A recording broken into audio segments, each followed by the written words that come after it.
దయచేసి సబ్స్క్రైబ్ చేసుకోండి. మీ విలువైన అభిప్రాయాలని కమెంట్స్ రూపంలో మాకు తెలియజేయగలరు. Thank you. తెలంగాణలో ఒక చిన్న గ్రామం. చుట్టూ పచ్చని పొలాలు, మధ్యలో పాత రైల్వే ట్రాక్. ఆ ట్రాక్ పక్కనే చిన్న పల్లెటూరు. ఆ స్టేషన్ పేరిప్పుడు ఎవరూ పెద్దగా పలకరు. అందరూ దానిని శవాల ట్రాక్ అని పిలుస్తారు. ఎందుకంటే ఆ ట్రాక్ మీద ఎన్నో ప్రమాదాలు జరిగాయి. ట్రైన్ కింద పడి చనిపోయిన వాళ్ళు, రాత్రి రైలు దాటేటప్పుడు జారి పడిపోయిన వాళ్ళు, కొందరు ఆత్మహత్య చేసుకున్నవాళ్ళు, ఇలా ఎన్నో ప్రాణాలు అక్కడే ఆగిపోయాయి. మొదట్లో ఇవన్నీ యాదృచ్ఛిక ప్రమాదాలే అనుకున్నారు. కానీ కొంతకాలం తర్వాత గ్రామంలో వింతలు మొదలయ్యాయి. రాత్రి 12 దాటితే ఆ ట్రాక్ వైపు నుండి రైలు హారన్ శబ్దం వినిపించేది. నేల కంపించేది. కానీ ట్రైన్ మాత్రం కనిపించేది కాదు. కొందరు రైతులు రాత్రి కవిలికి పొలాలకు వెళ్ళినప్పుడు చంద్రుడి వెలుగులో ట్రాక్ మీదుగా నెమ్మదిగా నడుస్తూ వస్తున్న నల్లని నీడలు కనిపించేవి. వాళ్ల ముఖాలు స్పష్టంగా కనిపించవు, కాని కళ్ల దగ్గర ఎర్రటి వెలుగు మెరుస్తుంది. వాళ్ల దుస్తులు చినిగిపోయి ఉంటాయి, కొన్నింటిపై రక్తపు మచ్చలు. ఒకసారి రంగయ్య అనే రైతు దగ్గరగా చూశాడు. ఆ నీడలు ఒక్కసారిగా అతని వైపు తిరిగి, "మా రక్తం ఈ నేల మీద ఇంకా ఆరలేదు, మా ప్రాణం ఇక్కడే చిక్కుకుంది" అని ఒకేసారి గట్టిగా అరిచాయి. రంగయ్య అక్కడికక్కడే స్పృహ తప్పిపడిపోయాడు. ఆ రోజునుంచి గ్రామంలో భయం మొదలైంది. పశువులు కూడా రాత్రి ట్రాక్ వైపు వెళ్లవు. పిల్లల్ని బయట ఆడుకోనివ్వరు. కాని రైతులు మాత్రం పొలానికి వెళ్లాల్సిందే కదా. ఒక రాత్రి లక్ష్మి అనే యువతి ఇంటి కిటికీ దగ్గర నిలబడి ఉండగా దూరంగా ట్రాక్ మీద తన మామయ్య లాంటి వ్యక్తి కనిపించాడు. ఆయన 5 ఏళ్ల క్రితం రైలు ప్రమాదంలో చనిపోయాడు. ఇప్పుడు అదే రూపంలో నిలబడి ఆమె వైపు చూస్తూ ఉండటం చూసి ఆమె గుండె ఆగినట్టయింది. ఆమె అరిచిన వెంటనే ఆ నీడ నవ్వింది. ఆ నవ్వు మనిషి నవ్వులా లేదు, కంకర రాళ్లను గీకినట్టుగా కిర్రున వినిపించింది. గ్రామ పెద్దలందరూ ఒకచోట చేరారు. ఇది మన శక్తికి మించిన విషయం. ఈ ట్రాక్ మీద చనిపోయిన వాళ్ల ఆత్మలు శాంతి పొందలేక గ్రామం వైపు వస్తున్నాయి అన్నారు. అందరూ కలిసి సమీపంలోని అడవిలో తపస్సు చేసుకుంటున్న స్వామీజీ దగ్గరకు వెళ్లారు. ఆయన పేరు ఎవరికీ తెలియదు. అందరూ అఘోర స్వామి అని పిలిచేవాళ్లు. పొడవాటి జటలు, కళ్లల్లో గాఢమైన చూపు, ఆయన ముందు వెలిగే దీపం. గ్రామస్తులు ఆయన దగ్గర జరిగిందంతా వివరంగా చెప్పారు. స్వామీజీ కొద్దిసేపు కళ్ళు మూసుకొని ధ్యానం చేశారు. ఆ తర్వాత నెమ్మదిగా మాట్లాడారు. "ఈ నేలపై చాలా రక్తం కారింది. ఆ రక్తం పిలుస్తోంది. ఆత్మలు ఇంకా శాంతి పొందలేదు. గ్రామాన్ని కాపాడాలంటే రక్తరేఖ గీయాలి" అని చెప్పారు. ఆయన ఒక చిన్న సీసా తీసి చూపించారు. అందులో ఎర్రటి ద్రవం ఉంది. "ఇది మంత్రించిన రక్తం. ఈరోజు అమావాస్య. రాత్రి గ్రామం చుట్టూ ఒక వలయంలా గీసి ఈ రక్తాన్ని ఆ గీతపై పొయ్యాలి. ఆ గీత దాటుకుని ఆత్మలు లోపలికి రాలేవు. కానీ ఒక షరతుంది.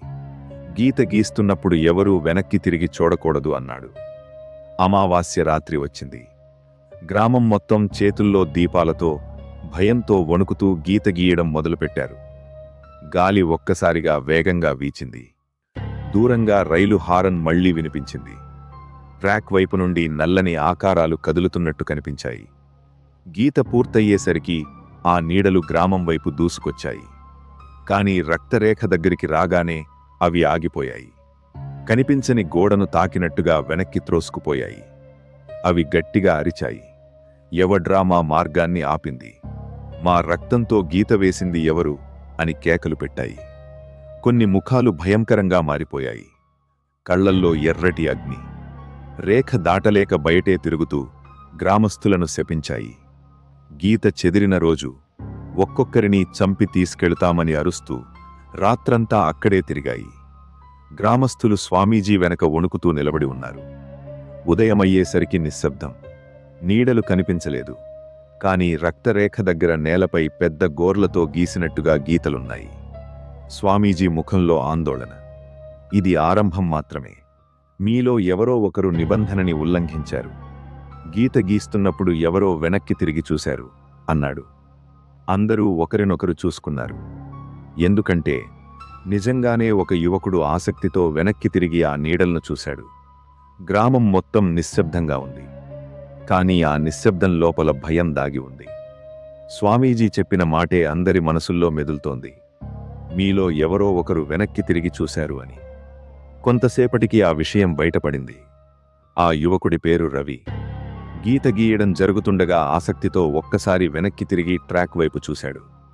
అతనికి స్పష్టంగా కనిపించాయి డజన్ల కొద్దీ నల్లని నీడలు ఎర్ర కళ్లతో గ్రామం వైపు పరిగెడుతూ కనిపించాయి. ఆ కళ్లతో ఒకటి నేరుగా అతన్ని చూసింది. ఆ క్షణం నుంచి రవి మారిపోయాడు.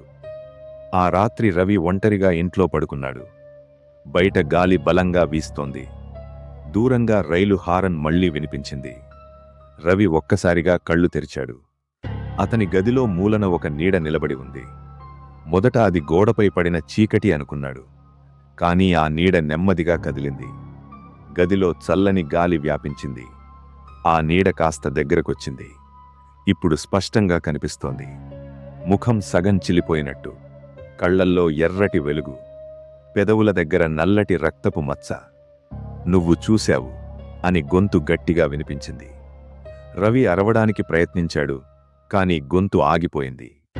ఆ నీడ ఒక్కసారిగా అతని మంచం దగ్గరకొచ్చి అతని గొంతు పట్టుకున్నట్టుగా అనిపించింది. కాని ఎవ్వరూ కనిపించలేదు. ఉదయం లేవగానే అతని మెడపై గోర్లతో గీసినట్టుగా గీతలున్నాయి. అతను వణుకుతూ స్వామీజీ దగ్గరకు వెళ్ళాడు. గ్రామమంతా కూడా అతని వెంట వెళ్ళింది. స్వామీజీ కళ్ళు మూసి కొద్దిసేపు ధ్యానం చేశారు. రక్తరేఖ బలహీనమైంది. ఆత్మలు ఇప్పుడు ఒక్క వ్యక్తిని లక్ష్యంగా చేసుకున్నాయి. రవి మొదటివాడు. కాని ఇక్కడితో అవి ఆగవు అని చెప్పారు. అందరూ భయంతో ఒకరినొకరు చూసుకున్నారు. ఇంకా ఒక శక్తివంతమైన పూజ చెయ్యాలి. రైల్వే ట్రాక్ దగ్గరే చెయ్యాలి. అక్కడే వారి ఆత్మలు చిక్కుకున్నాయి అని స్వామీజీ చెప్పారు. ఆ రాత్రే గ్రామస్తులు స్వామీజీతో కలిసి ట్రాక్ దగ్గరకు వెళ్లారు. అమావాస్య చీకటి ఇంకా పూర్తిగా పోలేదు. ఆ ట్రాక్ మీద ఒక వింత వాతావరణం. గాలి నిలిచిపోయినట్టు. ఒక్కసారిగా రైలు చక్రాల శబ్దం వినిపించింది. కాని ఎక్కడా ట్రైన్ లేదు. స్వామీజీ మధ్యలో కూర్చొని మంత్రాలు జపించడం మొదలుపెట్టారు. రవి అతని పక్కనే కూర్చున్నాడు. మంత్రాల శబ్దం పెరుగుతున్న కొద్దీ ట్రాక్ మీద నల్లని ఆకారాలు కనబడడం మొదలైంది. మొదట 1, తర్వాత 5, తర్వాత 20. ఆ ట్రాక్ మీద చనిపోయిన వాళ్లంతా ఒకేసారి ప్రత్యక్షమయ్యారు. వాళ్లు ఒక్కసారిగా అరవడం మొదలుపెట్టారు. మా రక్తం, మా ప్రాణం, మాకు శాంతి లేదు అని కేకలు వేస్తున్నాయి. గాలి బలంగా వీచింది. రవి ఒక్కసారిగా లేచి నిలబడ్డాడు. అతని కళ్లల్లో ఎర్రటి వెలుగు మెరిసింది. అతను నెమ్మదిగా మాట్లాడాడు. కాని అది అతని గొంతు కాదు. మేము వెళ్ళం, మాకు న్యాయం కావాలి అని ఏడుస్తున్నాడు. గ్రామస్తులు షాక్ అయ్యారు. ఆత్మలన్నీ రవి శరీరంలోకి ప్రవేశించడానికి ప్రయత్నిస్తున్నాయి. స్వామీజీ గట్టిగా మంత్రాలు జపిస్తూ పవిత్ర జలాన్ని ట్రాక్ మీద చల్లారు. మీ ప్రాణాలు ఇక్కడే ఆగిపోయాయి. కాని జీవులను వెంటాడటం మీ విధి కాదు. శాంతి కోరండి, విముక్తి పొందండి అని గట్టిగా అరిచారు. ఒక్కసారిగా ఆ నీడలు ఆగిపోయాయి. ట్రాక్ మీద ఒక వింత కాంతి వెలిగింది. స్వామీజీ చేతిలోని కుంకుమ బిల్వదళాలు నేలపై పడగానే అగ్ని వలయంలా చుట్టూ ఏర్పడింది. ఆ అగ్ని మధ్యలో ఆ నీడలు ఒక్కొక్కటిగా మసకబారడం మొదలైంది. వాటి అరుపులు క్రమంగా తగ్గాయి. చివరికి ఒక పెద్ద గాలి ఊపిరిలాగినట్టు శబ్దం వచ్చి అంతా నిశ్శబ్దమైంది. రవి ఒక్కసారిగా నేలపై పడిపోయాడు. కొద్దిసేపటికి కళ్ళు తెరిచాడు. అతని కళ్లల్లో ఇక ఎర్రటి వెలుగు లేదు. సాధారణంగా కనిపించాడు. స్వామీజీ నెమ్మదిగా లేచి నిలబడ్డారు. వాళ్లు విముక్తి పొందారు. ఈ నేలపై ఇక వారి శాపం లేదు అని చెప్పారు. ఆ రోజు తర్వాత ఆ ట్రాక్ మీద ఎప్పుడూ వింత శబ్దాలు వినిపించలేదు. రాత్రి హారన్ వినిపించలేదు. గ్రామం మళ్లీ సాధారణమైంది. కాని ఇప్పటికీ ఆ ట్రాక్ దగ్గరికి వెళ్ళినప్పుడు కొందరికి చల్లని గాలి తాకుతుంది. అది భయం కాదు, శాంతి పొందిన ఆత్మల చివరి శ్వాసలా అనిపిస్తుంటుంది.